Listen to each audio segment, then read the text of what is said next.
Wainesh Mari, Sarzán y Mainaria. Bienvenidas y bienvenidos a Interculturalidad en Santa Cruz, el podcast de la modalidad de educación intercultural bilingüe del Consejo Provincial de Educación de Santa Cruz. Desde una perspectiva intercultural, vamos a hablar de diversidad cultural y lingüística, de derechos humanos, de momentos importantes para los pueblos originarios y otras identidades, de trayectorias históricas y de la actualidad. Vamos a compartir música, entrevistas, recursos educativos para el tratamiento de estos temas en el aula y mucho más. La educación intercultural para todos, todas y todes es parte del proyecto de nuestro sistema educativo público, popular, inclusivo e integral.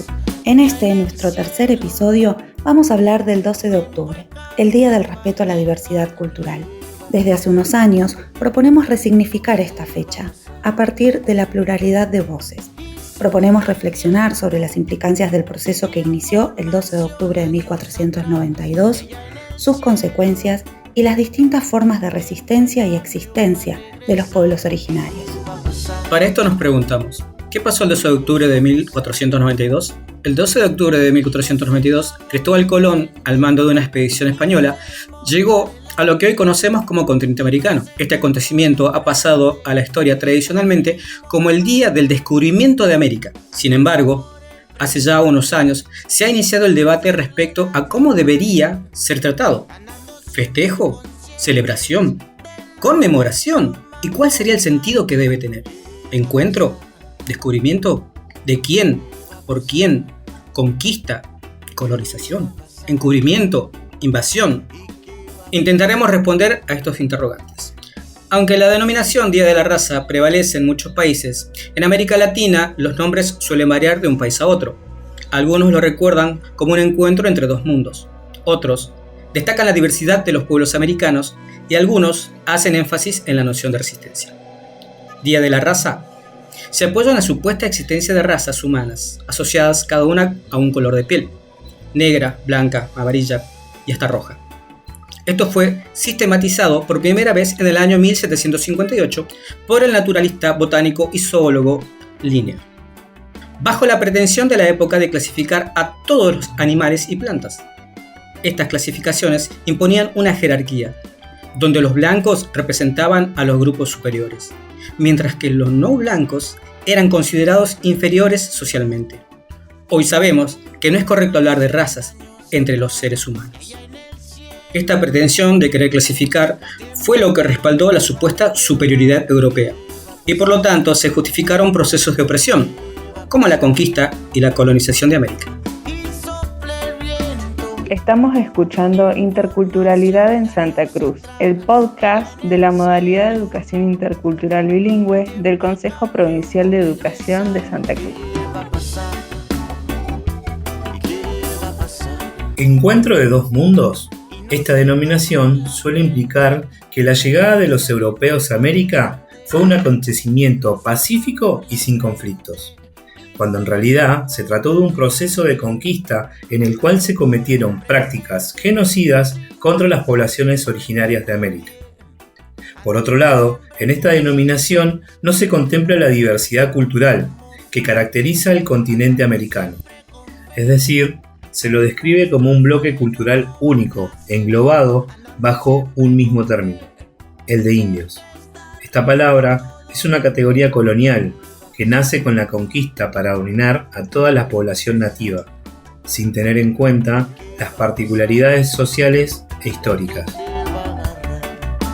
Día de la Resistencia o de la Descolonización, para enfatizar esos planteos, en algunos países como Guatemala, Nicaragua, Venezuela y Bolivia, se cambió el nombre de la celebración llamándolo Día de la Resistencia Indígena, Negra o Día de la Descolonización. En Argentina, muchas comunidades indígenas se plantean conmemorar la fecha del 11 de octubre como el último día de libertad de los pueblos originarios y como el comienzo de la resistencia y lucha por su cultura. Y durante los días previos organizan lo que denominan los contrafestejos, en donde reafirman sus derechos y recuerdan su visión de la historia a través de talleres, reflexiones, proyecciones, canto y música. Es importante el nombre de la fecha alcanza con un cambio de nombre? Esta polifonía de interpretaciones debe ser acompañada de profundas reflexiones que puedan reflejarse en las prácticas escolares, valorar los saberes originarios y el entendimiento del proceso histórico que se inicia en 1492, fortaleciendo la revitalización de las cosmovisiones que impulsan transformaciones en las formas de relacionarnos con la naturaleza y con los seres humanos en esta época de cambio radical en la manera de habitar el mundo. En esta y otras fechas que conmemoran eventos tristes, sugerimos considerar el marco que brinda la pedagogía de la memoria, que nos permiten preguntar qué recordar, cómo recordar y para qué recordar. Activar estas preguntas para que la pedagogía de la memoria habilite vínculos significativos con el pasado, que permiten imaginar futuros más justos. Educar en la diversidad, en el respeto, en el conocimiento y comprensión de nuestros pasados trágicos es un gran desafío. Sin dudas, el cambio en la denominación de la efeméride es significativo, porque desplaza la idea equivocada de que existen las razas e instala el reconocimiento a la gran diversidad cultural del continente. Paralelamente, los pueblos indígenas han ido recuperando voz y protagonismo. Como ya vimos, han planteado diferentes interpretaciones que interpelan el discurso oficial. En el ámbito escolar argentino, durante el siglo XX, las prácticas de conmemoración elogiaban la llegada de Colón, la cultura europea y la evangelización. Afortunadamente, la escuela no ha permanecido ajena a las nuevas miradas en la forma de contar el contenido de esta historia. Hoy, los lineamientos curriculares sugieren nuevos abordajes y los materiales educativos incluyen reflexiones críticas. Compartimos algunas ideas de cómo podríamos abordar esta fecha, entendiendo que es un momento propicio para deconstruir nociones e imágenes que se han instalado fuertemente. Proponemos dar un enfoque problematizador de esta efeméride, considerando a los pueblos originarios y afrodescendientes como sujetos históricos avasallados en el proceso. Otra idea es visibilizar los procesos políticos, económicos, sociales y culturales que surgen a partir del 12 de octubre de 1492, acercándonos a otras miradas y formas de relatar lo sucedido. También podemos reflexionar sobre las representaciones y estereotipos que se construyeron histórica, social y políticamente en torno a los pueblos originarios y afrodescendientes. Reconocer a los pueblos preexistentes a los estados de América, con una historia y una cultura propia, así como también destacar el presente de las comunidades en reconocimiento y ejercicio de sus derechos. Se puede invitar y comunicarse con autoridades y referentes de comunidades de pueblos originarios de la localidad o la más cercana, para compartir conocimientos, vivencias, sentires y participar de actividades escolares. Priorizar el trabajo áulico promoviendo instancias de reflexión que luego pueden compartirse en el acto o en la jornada estipulada para la conmemoración de esta fecha. Propiciar en el acto o jornada un momento expresivo en el que los estudiantes compartan sus producciones de diferentes formas: canciones, bailes, lecturas, audiovisuales. Reflexionar sobre la situación actual de vitalidad de las lenguas maternas como un aspecto muy impactado a consecuencia del proceso de conquista y colonización. En esta fecha proponemos revisar nuestras prácticas para no celebrar a la diversidad en el sentido de festejo. Hay otros momentos muy importantes durante el ciclo lectivo para hacerlo, como por ejemplo el 14 de abril, Día de las Américas, el 21 de mayo, Día Mundial de la Diversidad Cultural para el Diálogo y el Desarrollo, el 4 de septiembre, Día del Inmigrante, o el 10 de noviembre, Día de la Tradición. No usemos imágenes estereotipadas, infantilizadas o representaciones de la diversidad siempre ancladas en el pasado. No utilicemos a la huipala como un emblema representativo de todas las identidades originarias. Podemos aprovechar para explicar su significado para los pueblos andinos y dar a conocer de esa forma los diferentes emblemas de otros pueblos originarios.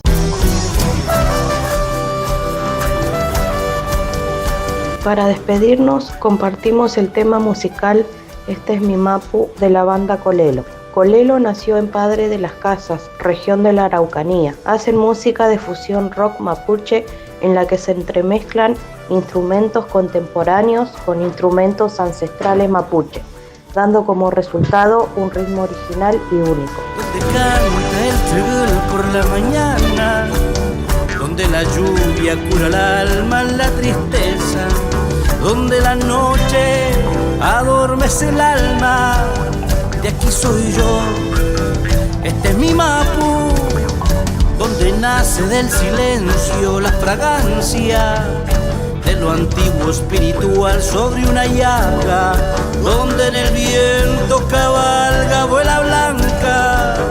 De aquí soy yo, este es mi Mapu y mi peñi. Usted tiene que saber que aquí la rebeldía tiene cara de mujer, y por las noches en su carne sentirá sueños celestes. Y la mien usted tiene que saber que aquí en esta tierra se le va puro querer, y por las noches en su carne sentirá sueños celestes.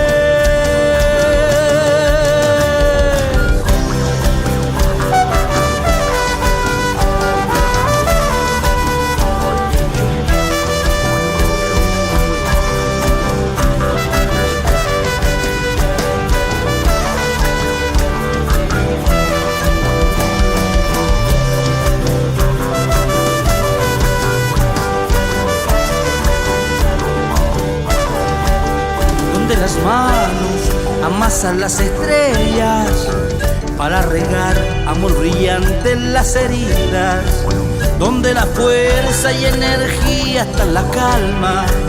De aquí soy yo, este es mi Mapu, donde la huella se lleva la sangre, donde los cantos acunan resistencias, donde mejillas de las niñas son planetas.